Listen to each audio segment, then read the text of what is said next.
Assalamualaikum warahmatullahi wabarakatuh. Salam Pancasila. Pada video pembelajaran kali ini kita akan melanjutkan materi mengenai Bhinneka Tunggal Ika dalam mengenali semboyan negara. Nah, kita akan membahas tentang Bhinneka Tunggal Ika, arti makna, prinsip, dan penerapannya. Nah, apa sih Bhinneka Tunggal Ika itu? Bhinneka Tunggal Ika itu dijadikan sebagai semboyan yang menggambarkan sebuah keberagaman yang dimiliki oleh bangsa Indonesia. Yang berarti artinya walaupun kita berbeda-beda, tetapi tetap menunjukkan tetap satu bangsa. Nah, makna secara tersiratnya, Bhinneka Tunggal Ika itu diartikan sebagai bersatunya Indonesia ini berawal dari adanya sebuah perbedaan yang berasalkan dari suku, agama, ras, budaya, adat istiadat yang menjadikan kita bersatu melalui proses yang panjang, mulai dari proses penjajahan, kemudian peristiwa pergerakan nasional, kemudian ada peristiwa Kongres Pemuda 1, Kongres Pemuda 2, perumusan Pancasila, hingga akhirnya kita menyatakan sebagai negara yang merdeka. Nah, artinya Bhinneka Tunggal Ika itu mengajarkan kita walaupun kita berbeda, tetap bersatunya Indonesia itu berawal dari adanya sebuah perbedaan. Nah, kemudian apa sih makna dari Bhinneka Tunggal Ika? Bhinneka Tunggal Ika ini dijadikan sebagai modal utama dalam terbentuknya sebuah persatuan dan kesatuan. Lalu yang kedua, adanya Bhinneka Tunggal Ika ini mendorong lahirnya semangat persatuan dan kesatuan. Sehingga apa? Kenapa kok kita harus bersatu? Nah, itu yang harus diutamakan. Lalu Bhinneka Tunggal Ika ini dijadikan sebagai pilar dalam sebuah negara. Pondasi awalnya sebuah negara, seperti itu. Pondasi ya. Nah, sejarah Bhinneka Tunggal Ika ini mungkin kalian pernah berlibur ke Provinsi Bali, di mana di Provinsi Bali ini ada sebuah tempat wisata yang disebut Garuda Wisnu Kencana, di mana di sana dijelaskan mengenai awal mula kenapa dipilihnya burung Garuda di dalam semboyan negara kita. Nah, seperti itu. Jadi sejarah semboyannya ini dimulai dari sejak pergerakan nasional. Seperti itu. Mulai dari sangat begitu panjang ya. Menjadikan Bhinneka Tunggal Ika ini dijadikan semboyan negara kita. Seperti itu. Nah, apa sih tujuannya? Tujuannya adalah supaya memotivasi serta menghargai adanya keragaman guna menjaga atau memajukan kedaulatan dan kemerdekaan nasional Indonesia.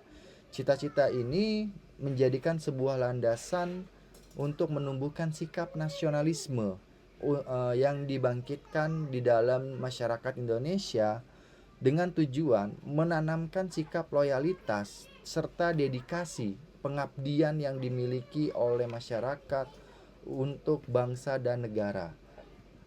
Prinsip Bhinneka Tunggal Ika ini terbagi menjadi beberapa hal. Yang pertama, Bhinneka Tunggal Ika ini dijadikan sebagai common denominator. Artinya, Bhinneka Tunggal Ika itu mencari persamaan dari adanya sebuah perbedaan. Nah, ini prinsip yang pertama. Lalu yang kedua adalah tidak mengutamakan sekretarian atau inklusif. Artinya, Bhinneka Tunggal Ika itu tidak menganggap dirinya paling benar. Nah, tetapi harus bersikap inklusif, artinya menghargai adanya sebuah perbedaan, menghormati sebuah pandangan yang berbeda.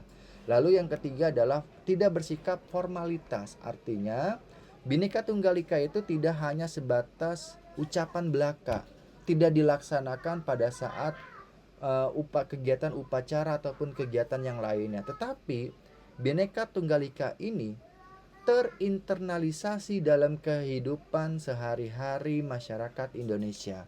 Lalu yang keempat adalah Bhinneka Tunggal Ika ini bersifat pluralistik, artinya mau menghargai dan membuka diri kebudayaan dengan cara menyeleksi budaya luar yang sesuai dengan kepribadian bangsa Indonesia.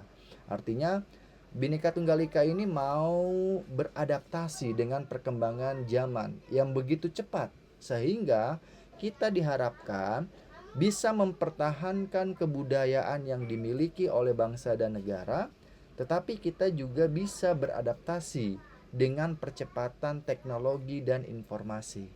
Seperti itu. Nah, apa sih fungsi Bhinneka Tunggal Ika dalam kehidupan berbangsa dan bernegara? Bisa menciptakan dan menjaga negara kesatuan Republik Indonesia agar tidak terpecah belah, tidak gampang diadu domba atau divide et impera. Lalu yang kedua adalah membangun kehidupan nasional yang toleran. Artinya mau menghargai sesama atau lebih mengutamakan dalam konsep Islam itu adalah moderasi beragama.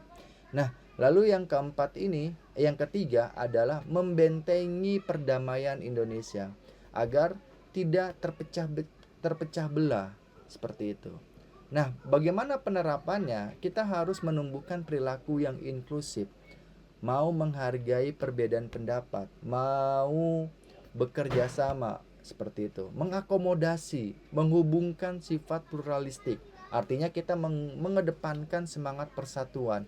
Dengan cara apa? Dengan cara kita menggunakan bahasa Indonesia sebagai bahasa persatuan di tengah adanya keberagaman yang dimiliki oleh bangsa Indonesia itu sendiri.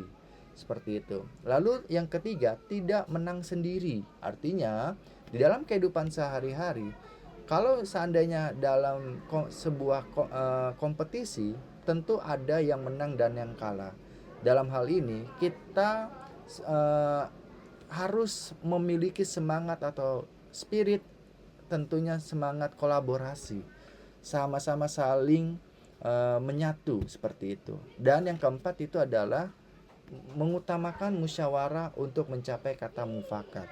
Mufakat ini adalah untuk mencapai hasil kesepakatan bersama, tidak mengambil dari suara mayoritas maupun minoritas.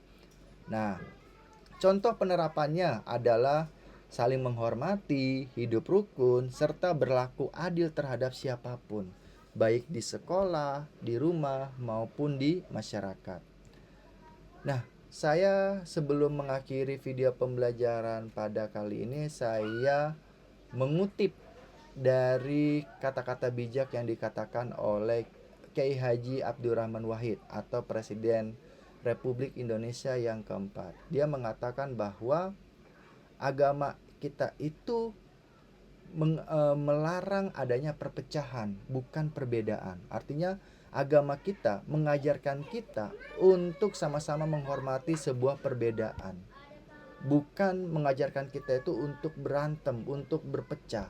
Sehingga tentunya kita harus menjaga keberagaman agama, suku, ras, adat istiadat, dan kebudayaan yang dimiliki oleh bangsa Indonesia supaya tetap terjaga dalam bingkai Bhinneka Tunggal Ika. Mungkin itu saja video pembelajaran pada kali ini. Terima kasih, kurang lebihnya mohon maaf. Wassalamualaikum warahmatullahi wabarakatuh. Salam Pancasila.